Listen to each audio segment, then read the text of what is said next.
Oi, tudo bem? Bem-vinda, bem-vindo ao canal da Prosa com Bertaglia, do Paulo Roberto Bertaglia, que é autor, que é professor, que é palestrante, consultor e que já trabalhou em diversas empresas como a Unilever, a HP, a Oracle, a IBM. Hoje eu tenho a empresa Bertas, que é a minha empresa de consultoria. Eu estou aqui para conversar um pouco contigo, para falar um pouco contigo sobre um tema que eu sou muito apaixonado: negócios internacionais, principalmente quando envolve supply chain e logística. E a solicitação foi feita pelo professor Luiz Carlos Roque Júnior, da FAI, que leciona nesse curso de negócios internacionais. E ele me pediu o seguinte: Paulo, deixe sua mensagem para os alunos desse curso sobre essa parte tão importante que é a logística internacional. Eu gostaria de cobrir várias arestas, olhando as perspectivas existentes dentro da logística internacional. O primeiro fator que eu gostaria de mapear ou, de alguma maneira, conversar com vocês é sobre o que toca à parte da globalização. Por que o mundo globalizado tem a necessidade de trocar mercadorias dentro do conceito da importação e da exportação? E o que está por detrás da importação e da exportação nos diferentes países? Essa é uma perspectiva. A outra perspectiva: qual é o papel da logística dentro desse contexto? Então, eu gostaria de trazer para você o papel e a importância da logística, que vai muito além daquilo de apenas transportar e armazenar. Tem muito mais aí. A logística conecta pessoas, mas nós vamos falar disso. E o outro aspecto que eu gostaria de cobrir é o aspecto da carreira nessa área tão vibrante e tão apaixonante que é a logística dentro do contexto de negócios internacionais e não só dentro de negócios internacionais. Vamos ver um pouco disso? Fique comigo. Um abração e ao infinito e além. Eu vou trazer o primeiro aspecto aqui para nós conversarmos, que é o aspecto da globalização. A globalização é um termo extremamente interessante. A globalização ela surgiu muito fortemente, exatamente em função de movimento de produtos, de bens, de mercadorias, de serviços ao redor do mundo. Logicamente, existem pessoas que são extremamente críticas com relação ao aspecto da globalização, até porque nós temos países com diferentes status financeiros, com diferentes poderes dentro da economia mundial e, portanto, podem ou não exercer grande influência. Mas nós não vamos tratar desse aspecto, nós vamos tratar da importância da globalização e o porquê e de que forma a globalização ela vem afetar o movimento logístico. Até porque quando nós falamos de movimentação de pessoas, de produtos ao redor do mundo, ao redor dos países, obrigatoriamente nós precisamos ter o quê? Transporte, movimentação. As pessoas, por exemplo, usam navios para ir de um país a outro, usam aviões para sair de um país, por exemplo, do Brasil até os Estados Unidos, até a China. Então, esse é um aspecto da globalização. Com esses meios de transporte, ficou muito mais fácil e mais rápido nós obtermos passagens, comprarmos passagens e nos movermos através dos países ao redor do mundo. E a mesma coisa acontece com os bens, acontece com as mercadorias, acontece com os produtos. Logicamente, dentro dessa perspectiva da globalização, o que acontece? Cada país coloca ali a sua restrição, o seu modo de pensar, algumas barreiras, por exemplo, tá bom, os Estados Unidos compra suco do Brasil, né? Países da Europa compram carne do Brasil. Só que eles demandam certas particularidades, tem algumas exigências, por exemplo, para a carne entrar em países da Europa, para o suco entrar em países dos Estados Unidos, por exemplo. E quando nós falamos dessa entrada, dessa ida de produtos até os outros países, nós estamos falando de logística. E aí tem um tema que eu gostaria de comentar aqui com vocês. Logística passa por modais de transporte. E o que é um modal de transporte? É aquele elemento onde você vai efetivamente fazer a movimentação do seu material. Pode ser via marítima, né, através dos navios, pode ser via aeroviária, por exemplo, através dos aviões, pode ser via térrea, né, ou seja, pelas rodovias, quando você tem um país cujo limite, né, está sendo feito através de um limite, um border, né, uma fronteira, exatamente para você passar do outro lado, que pode ser via ferroviária, que pode ser via caminhão, né, transportando países dentro da Europa ou mesmo dentro da América Latina. Eles acabam enviando produtos, transportando produtos através de trens ou através de caminhões. Isso acontece muito aqui no nosso Mercosul. Então, aí nós já tocamos no assunto globalização, tocamos alguns aspectos importantes, porque os países restringem, por exemplo, algumas importações, e por que nós devemos utilizar alguns dos modais de transporte. E à medida que os mercados eles vão se expandindo em todo o mundo, a comunidade logística assume um risco maior, maior responsabilidade e as oportunidades são também criadas. Por outro lado, já que nós estamos falando pelo aspecto da globalização, quando nós tocamos o assunto globalização, o que acontece na China pode afetar o Brasil, o que acontece nos Estados Unidos pode afetar o Brasil. E, portanto, nós chamamos de crises econômicas, políticas ou mesmo de saúde ou crises técnicas afetam todo o mundo e trazem algum tipo de vulnerabilidade. Que vulnerabilidades são essas, o professor Bertalha? Traga alguns exemplos para a gente. Muito fácil. Um muito recente que aconteceu aí, a pandemia e os seus lockdowns, por exemplo, onde os navios chegavam nos portos da China ou outros países e eles não podiam descarregar e nem mesmo carregar. E isso afetou grandemente todo o mundo, principalmente porque a China é um hub extremamente importante em termos de logística em termos de manufatura. Há um alto percentual de produtos que obrigatoriamente precisam passar pela China e dali serem manufaturados, remanufaturados e enviados para o resto do mundo. Então, com o lockdown, esse bloqueio aconteceu, nós tivemos um problema muito sério e depois isso acabou acarretando falta de peças, componentes, produtos nos países que eram dependentes disso. Mas não fica só na pandemia, tem mais coisas. Você por aí, por acaso, não ouviu falar da parada do canal de Suez? Lembra do canal de Suez?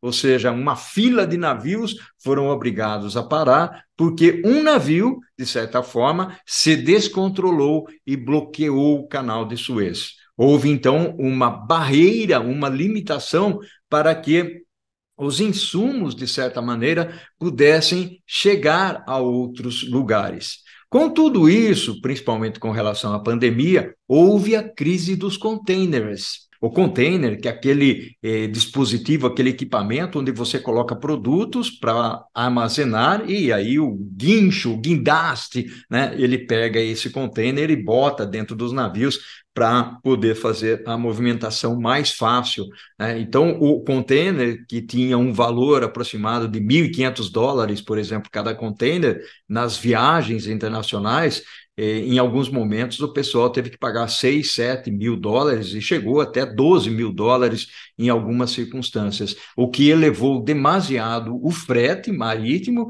e também acabou afetando o consumo. Os produtos acabaram ficando muito mais caros para as pessoas que adquiriam. Perceberam, então, o efeito globalização? Né? Não estou dizendo e não vamos discutir, porque não é o objetivo aqui, se a globalização é boa ou ruim, mas o que ela afeta e sim também o que ela impacta. No final das contas, os custos acabaram sendo elevados.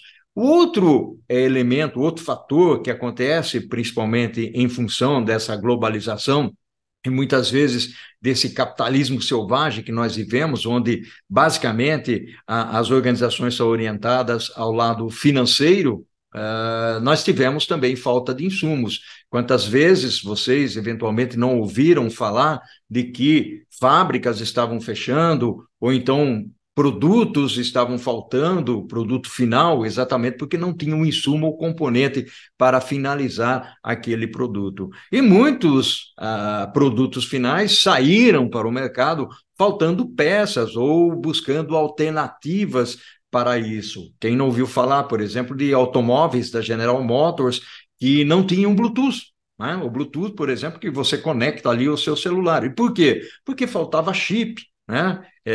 Portanto, esses automóveis eles não conseguiam colocar esse componente tão importante para que o automóvel saísse e você pudesse fazer a conexão via Bluetooth. E os tempos de entrega versus níveis de serviço, tudo isso, de certa forma, foi afetado, foi impactado. Então, dentro desse contexto, surge aqui a nossa explicação sobre a globalização. E aí vem uma estratégia onde as pessoas conversam um pouco sobre globalizar ou regionalizar, né? O que seria isso? Ao invés de ter uma dependência muito grande para comprar componentes, vamos supor que uma empresa no Brasil queira adquirir componentes em Singapura, no Vietnã, na China, Tailândia, Paquistão, Índia, né? Ela começa a repensar um pouco esse modelo. Talvez seja interessante obter esse produto em outro lugar, talvez mais próximo, ou talvez aqui no Brasil alguém consiga desenvolver-se e criar esse produto. Então vem o efeito regionalização, que muito se falou, principalmente durante a pandemia. Algumas empresas vêm explorando essa possibilidade, mas ela não aconteceu na medida em que as pessoas tinham essa preocupação. Eu me recordo bem, por exemplo, que, na época, o Japão queria trazer as empresas que estavam na China para dentro do Japão, exatamente para evitar esse contexto que foi impactado pela pandemia. Mas nós sabemos muito bem que mover uma fábrica de um país para outro não é algo que acontece do dia para a noite, é algo demorado, mesmo que o governo japonês pudesse incentivar isso. Por outro lado, olhando ainda pela perspectiva de globalização, nós vemos alguns países se dando muito bem, tipo o México, né, que tem aí uma conexão muito forte com o Canadá, com os Estados Unidos, principalmente os Estados Unidos, e acaba sendo um país onde as empresas americanas entram, são as famosas maquiladoras que a gente conhece, e ali a mão de obra mexicana é utilizada, por ser uma mão de obra mais barata em relação, quando comparada com os Estados Unidos, para produzir, e esses produtos então são retornados para os Estados Unidos.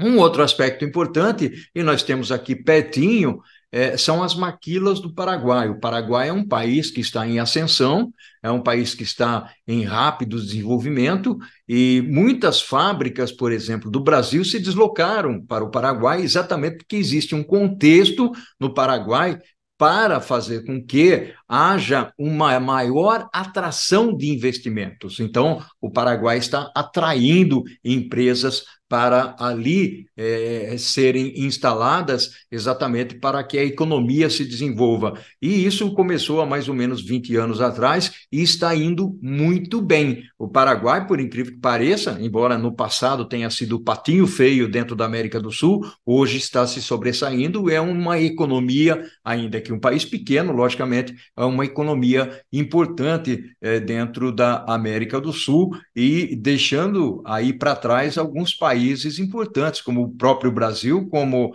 a Argentina e o Chile. O Chile, que no passado foi um país deslumbrante em termos de crescimento do PIB, principalmente. Então, existem alguns fatores aí importantes, né, dentro desse contexto da globalização que nós comentamos aqui. E agora nós vamos falar um pouquinho sobre a logística nesse contexto internacional. Vamos lá? Bem, todo o processo de globalização, de movimentação de materiais, armazenagem de materiais, isso não seria possível sem a existência da logística. Nós sabemos que a logística já existe há muito tempo, não é? Desde as pirâmides, desde das navegações. Aliás, a descoberta do Brasil, eu costumo dizer, a descoberta do Brasil se deu devido a um aspecto logístico, ou seja, os portugueses acabaram chegando aqui depois de um desvio de rota e acabaram descobrindo o Brasil. A mesma coisa acontecendo com vários países da América do Sul, onde Cristóvão Colombo chegou por aqui, por exemplo, e a mesma coisa aconteceu com outros países. Então, a logística ela é extremamente importante dentro desse contexto. E a logística, pela sua importância, o seu significado, a sua definição, é a armazenagem e o transporte de produtos, de insumos, para que, de alguma maneira, possa atender necessidades de clientes, de consumidores na ponta. Você aí seguramente tem a conceituação de logística não apenas pela perspectiva empresarial, mas também pela perspectiva como pessoa, como indivíduo, né? Quando você vai preparar aí a sua feijoada, por exemplo, tem uma série de ingredientes que você vai lá no supermercado para poder comprar e, logicamente, você leva em consideração o seu planejamento, a data que você vai fazer, se está frio, se não está frio, quantas pessoas você vai convidar. Isso é logística, né? Tudo isso é logística, onde você compra, transporta, armazena, prepara todos aqueles materiais e olhe tudo isso por uma perspectiva muito mais abrangente, muito mais ampla, né? Olhando pelo o que seria essa logística no mundo, a logística que você coloca os produtos dentro de um navio, saindo lá da China e chegando aqui no Brasil, saindo lá da Índia e chegando aqui no Brasil. Então, olha a aproximação, essa conexão que a logística faz com o restante do mundo. Essa é a sua importância. Na realidade, ela está conectando pessoas, está transportando alimentos, remédios, tecnologia, uma série de produtos, automóveis, né? Máquinas, uma grande quantidade de produtos ao redor do mundo. Então, sem a logística, isso não seria possível. Ok? Outra perspectiva que eu queria trazer aqui para a nossa conversa, que é muito importante, é o processo de importação e exportação. Ou seja, o que é importação? É muito básico, logicamente, é quando o Brasil, por exemplo, compra itens de outros países, traz dos Estados Unidos, traz de Singapura, traz da Inglaterra, da Itália, seja máquina, seja sapato, uma série de outras coisas. E a exportação é quando o Brasil envia para fora um determinado item. Tudo isso daí está dentro de uma perspectiva logística, ou seja, tanto para importar como para exportar. E aí os países criam regras, regras que eu já mencionei anteriormente, exatamente para criar barreiras. Não seria sustentável para o nosso país, por exemplo, se nós comprássemos muitos itens que sejam baratos, porque os itens, às vezes, produzidos aqui dentro do nosso país, poderia ficar muito mais caro e, portanto, não seria vendido, o que poderia gerar um problema, um fluxo financeiro extremamente pernóstico, negativo, né, e geraria o que a gente chama de desemprego. Por outro lado, muitas vezes, quando as pessoas querem se aproveitar da situação dentro de um determinado país, ganhando muito dinheiro, aí o governo bota uma regra e diz o seguinte: eu vou trazer produtos de fora exatamente para poder competir. Isso aconteceu muito com carros no passado, onde os nossos carros eram extremamente caros, então importava carros, principalmente da Rússia, para poder nivelar um pouco isso. O que acontece também é que os nossos carros recebem uma carga de impostos muito alta, e por isso também são caros. Por outro lado, existem dentro desse contexto todo os famosos tratados, né? Todos os países aí, de alguma maneira, pertencem a um tratado. E nós temos aqui no Sul, envolvendo o Brasil, a Argentina, o Paraguai, principalmente o Uruguai, outros países vêm a reboque nesse contexto todos, mas os 4 países são a base do Mercosul, né? E dentro desse Mercosul, nós tramitamos produtos com impostos reduzidos. E aí nós temos os nossos problemas também. Por exemplo, para comprar vinho no Brasil é muito mais caro do que trazer vinho do Chile, trazer vinho da Argentina, porque o imposto é mais baixo e, portanto, aí há uma desvantagem para os nossos produtores. Mas é uma forma, inclusive, de nivelar um pouco a situação e o encarecimento de certos produtos. Um tratado, por exemplo, com o Paraguai, possibilita que produtos da China cheguem até o Paraguai, por exemplo, e via o Paraguai eles adentrem o Brasil por um preço inferior, sem sofrer sobretaxas. Então, mas essa é uma forma de dizer que existem aí os tratados que envolvem os países, um tratado muito importante que todos conhecem bem, que é muito avançado, por exemplo, é a zona do euro na Europa, que, inclusive, além de ter fronteiras abertas, tem uma moeda única entre a grande maioria dos países aí. Então, nós temos um continente que praticamente usa o euro como moeda, e é interessante, porque de país para país não necessita sequer de passaporte. Então, é como se fosse uma fronteira livre para as pessoas dentro de um contexto real de tratado e de livre comércio. Para nós, aqui no Mercosul também, nós temos uma certa facilidade de trânsito entre os vários países. Então, é um pouco disso, né? Esses tratados, a importação, a exportação de itens, as negociações, e aí já deixo de antemão uma situação bastante interessante, é que, por exemplo, quando nós trabalhamos com comércio exterior, com negócios internacionais, alguns idiomas são necessários. Então, um aconselhamento, ou para nós brasileiros, falarmos espanhol ou inglês, principalmente quando nós estamos num contexto trabalhando num comércio exterior, seja ele importação, seja exportação, falar esses idiomas é mandatório. Ok? E nós vamos falar daqui a pouquinho, então, eu queria trazer a dica da educação e da carreira para você. Pode ser? Oi, tudo bem? Estou de volta aqui. A ideia é trazer um pouquinho de informação sobre carreira, sobre educação. Eu estou falando aqui com você de maneira informal, batendo um papo, utilizando um pouquinho dos conhecimentos que eu tenho, a pedido aí do professor Roque, trazendo algumas ideias que eu tenho aqui na minha cabeça com relação a esse processo de negócios internacionais. Eu sou muito apaixonado por essas coisas, falar de estratégia, de supply chain, de logística, de exportação, importação, comércio exterior e carreira. Logicamente, quando nós olhamos pela perspectiva da carreira, dentro da área de logística, existe uma imensidão de possibilidades, uma imensidão de oportunidades, né? Ou seja, desde trabalhar dentro da logística propriamente dita, seja em várias funções de planejamento, de compras, negociação de fretes,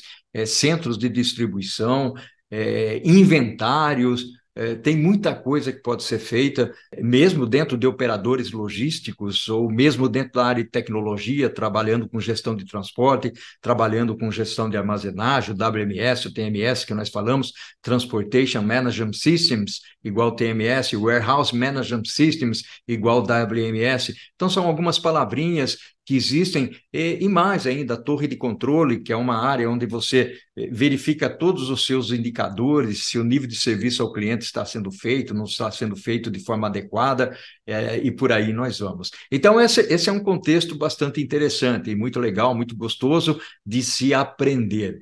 E você pode estar se perguntando, mas e a perspectiva do negócio internacional? Ela é real? Ela existe? Sim, ela existe.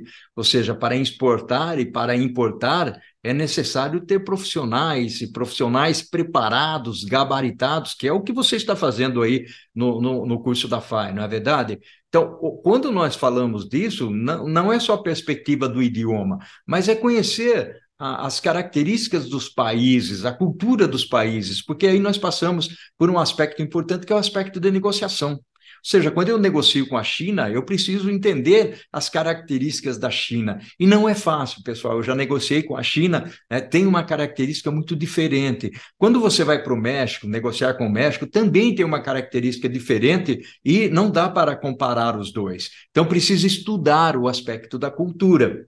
Quando se vai para a Argentina, a mesma coisa. Estados Unidos, a mesma coisa. Cada país tem a sua cultura e o seu jeitão de negociar. Então, tanto pela perspectiva de exportar, ou seja, mandar o produto para fora, onde o Brasil, por exemplo, na parte de agronegócios é muito forte, opa, Agronegócio. Sim, você muitas vezes pode estar trabalhando dentro da perspectiva de negociação internacional quando você está numa empresa de agronegócio. Tem muitas empresas por aí que trabalham com isso e efetivamente estão exportando. E a mesma coisa acontece quando nós estamos falando de importação. Então, existem muitas possibilidades, muitas carreiras, advogados aduaneiros, por exemplo, não estou falando só de carreira especificamente na logística, nós temos pessoas de RH que trabalham com isso, porque muitas vezes as empresas e as pessoas precisam entender essa necessidade. E tem um outro aspecto importante em tudo isso, né? Eu não vou me alongar muito aqui, a sustentabilidade. Todo esse trabalho que nós vamos fazer aqui, dentro da logística, dentro da importação e exportação, passa pela perspectiva de sustentabilidade. Nós precisamos de um planeta mais sustentável, e nós estamos buscando isso. As empresas estão, de certa forma, preocupadas e conscientes de como nós precisamos e devemos reduzir a quantidade de CO2 na atmosfera para nós termos um planeta mais factível de ser habitado pelos nossos filhos, nossos netos, e dependendo aí você jovem, mais para você também. Então, um pouquinho da mensagem que eu queria passar para você, como conclusão aqui, é uma área deslumbrante, é uma área apaixonante, essa área onde vocês estão. A mensagem que eu estou dizendo é: acreditem nessa área, invistam nessa área, se dediquem, não busquem apenas o certificado, ele é importante, logicamente, até porque no nosso país exige muito o certificado, mas o conhecimento, né? E o conhecimento contínuo. E uma outra coisa que eu vou dizer para vocês aqui, eu tenho um canal lá no YouTube que se chama Prosa com Bertaglia, é um canal de voluntariado, existe há 3 anos, mas o meu voluntariado existe há 41 anos, cujo foco é disseminar a educação. Eu deixo um carinho muito grande para você aqui, deixando a mensagem lá do Toy Story, né? Ao infinito e além. E o que nós fazemos em vida ecoa na eternidade. Esteja bem. Um grande abraço.